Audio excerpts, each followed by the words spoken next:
Sudden cardiac arrest occurs when the heart experiences some type of failure and causes a person to collapse. Many cases result in death. A huge part of the danger that sudden cardiac arrest causes is the fact that often no symptoms are present before it strikes. All athletes are at risk of sudden cardiac arrest, no matter what age the athlete is or what sport he or she plays. Sudden cardiac arrest is fairly rare and affects 1 in 40,000 young athletes per year. Of these cases, which total around 190 per year in the United States in high school and collegiate athletics, close to 50% result in death.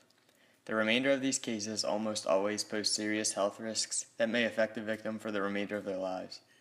Even though cases are not extremely common, sudden cardiac arrest is the leading cause of death in young athletes, accounting for 75% of fatalities. 100 deaths may not seem like many, but the impact of one high school/college student dying can have a major impact on a community and even nationwide.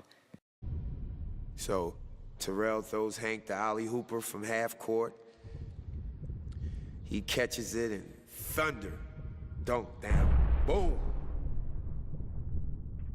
From a classic, Hank Gathers slam dunk and running back down the court. It's not like we saw signs that he wasn't feeling so well. It just happened a split second.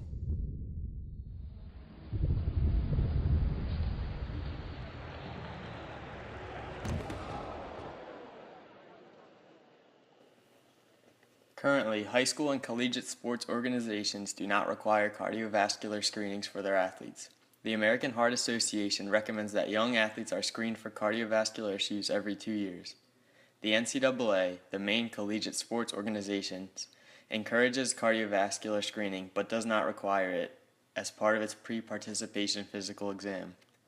Therefore, there is nobody who enforces these cardiovascular screenings, and many collegiate athletes choose to ignore them as they feel they are not at risk. Typically, they falsely believe that because they have no symptoms, they aren't at risk of sudden cardiac arrest. At the high school level, hardly anything about cardiovascular screenings is present for participation in sports. Pennsylvania is currently the only state that includes anything about sudden cardiac arrest, but it is simply an information sheet with warnings and does not require any action to be taken. This needs to change, and cardiovascular screenings must become a part of pre-participation exams for young athletes.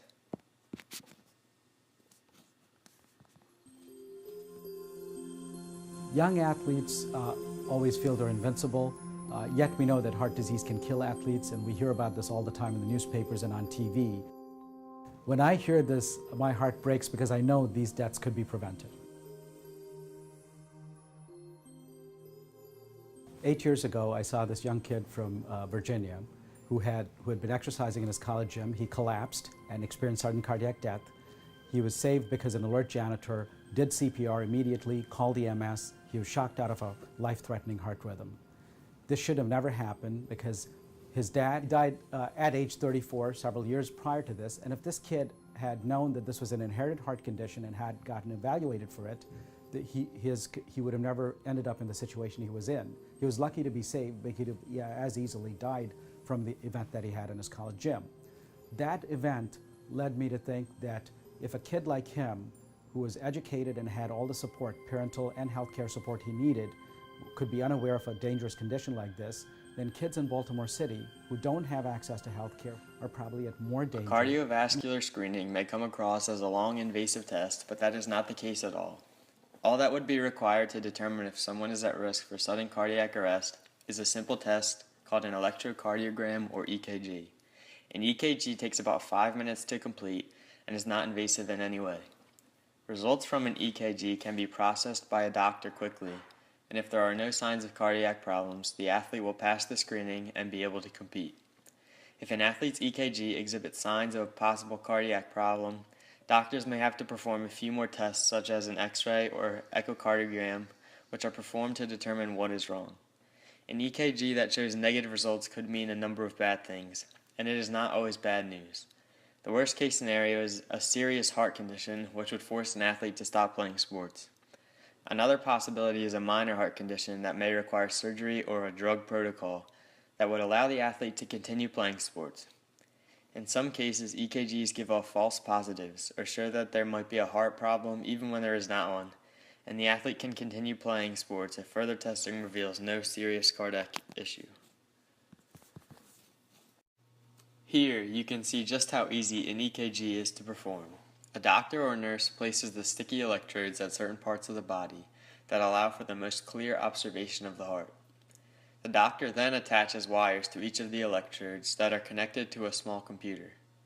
The test takes around 30 seconds to complete, and the results can be read by a doctor right away.